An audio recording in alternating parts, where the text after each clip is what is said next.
You know, I admire your honesty in regards to talking about anxiety. How is it that you're able to overcome anxiety in the live setting?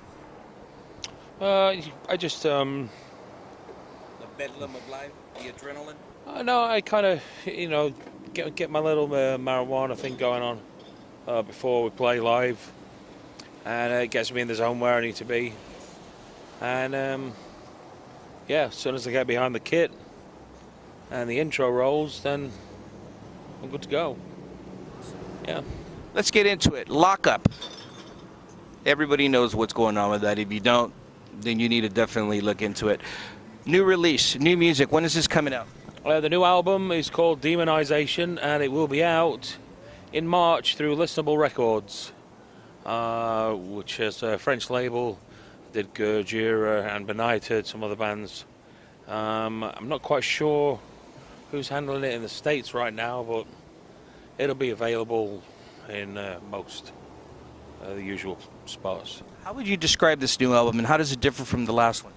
Well, it differs. We've got Kevin Sharp from Brutal Truth on the vocals now, so he's kind of giving it a lot more flavour because his vocal range has a lot more dynamics in terms of highs and lows and everything. And also I use rototoms on this new album, which, haven't been used since the 80s. So I wanted to kind of bring that whole Pledge to Kill, Seven Churches, Sepultura, Schizophrenia vibe kind of back into the music. And it works really well. Would it be safe to say that, Kevin is also a very animated frontman. Would it be safe to say that he's injected a whole new type of energy which makes the Lockup beast even more fucking deadly? Definitely. What he's brought to the table in terms of inspiration and character and everything else, it's I think it's stepped the band up a whole, in general, like him coming on board. Now, if you have this new energy, that means that you're more motivated to play live. Will you be coming to the United States? Yes, we will be. I believe we're going to be doing a tour. Probably the end of next year, I would imagine. Maybe it's sponsored by a magazine. I'm not sure yet. We can't talk specifics yet. No. 2017 Lockup surprises this Saturday here in Los Angeles. Brujeria will be playing. How do you enjoy playing with Brujeria, with all the diverse characters and assorted madness under? One of the things that I've always enjoyed about the Brujeria experience is that it just seems that everybody gels so well in a chaotic environment, man. Yeah, it's the most dysfunctional group of people I've ever been around, but somehow it functions, and without all the dysfunction, it wouldn't function, if that makes sense. It's a lot of fun too. We have a great fun. There's great chemistry, and the crazier it is, the better it seems to be. Yeah, absolutely. Yeah. We just feed off of the chaos, really, and the more crazier it is, the better it seems to be. The wilder it gets, the better we play. I don't want to hit you with any political questions because I'm sure, number one, you don't give a fuck, and number two, we don't want to ruin the new year, but how do you feel being in the land of Trump now? You're the outsider looking in. Yeah. The irony is, I'm the white boy working for the Mexicans. So there's some irony in that. But I don't know. It's the same. It's the same shit. I mean, nothing's going to get better for anyone because the people that are in power, whether it's this side of the Atlantic or the other side, they're not in touch with reality. They don't know how much a gallon of gas costs or a fucking gallon of milk. They're just not in touch with reality. They don't live the same lives we do. And people think, oh yeah, Trump's going to make America great again. No, it's not. It's going to get shittier for everyone. It's only going to get good for the fucking rich. It's going to get shittier for everybody else because that's life. But people just don't see it. Let me hit you with a serious question here. You traveled the world. You've been affiliated, as I mentioned before, with so many bands. How do you feel that the fact that, especially when you travel to remote regions of the world where we don't have the luxury like we do in England and here in the United States, where it's really every day a day for survival, people are motivated to survive, especially the youth, by listening to your music? Well, Does that blow your mind? well, now they all download it to listen to it. So, you know, it's bittersweet. Right. Well, you know, I do.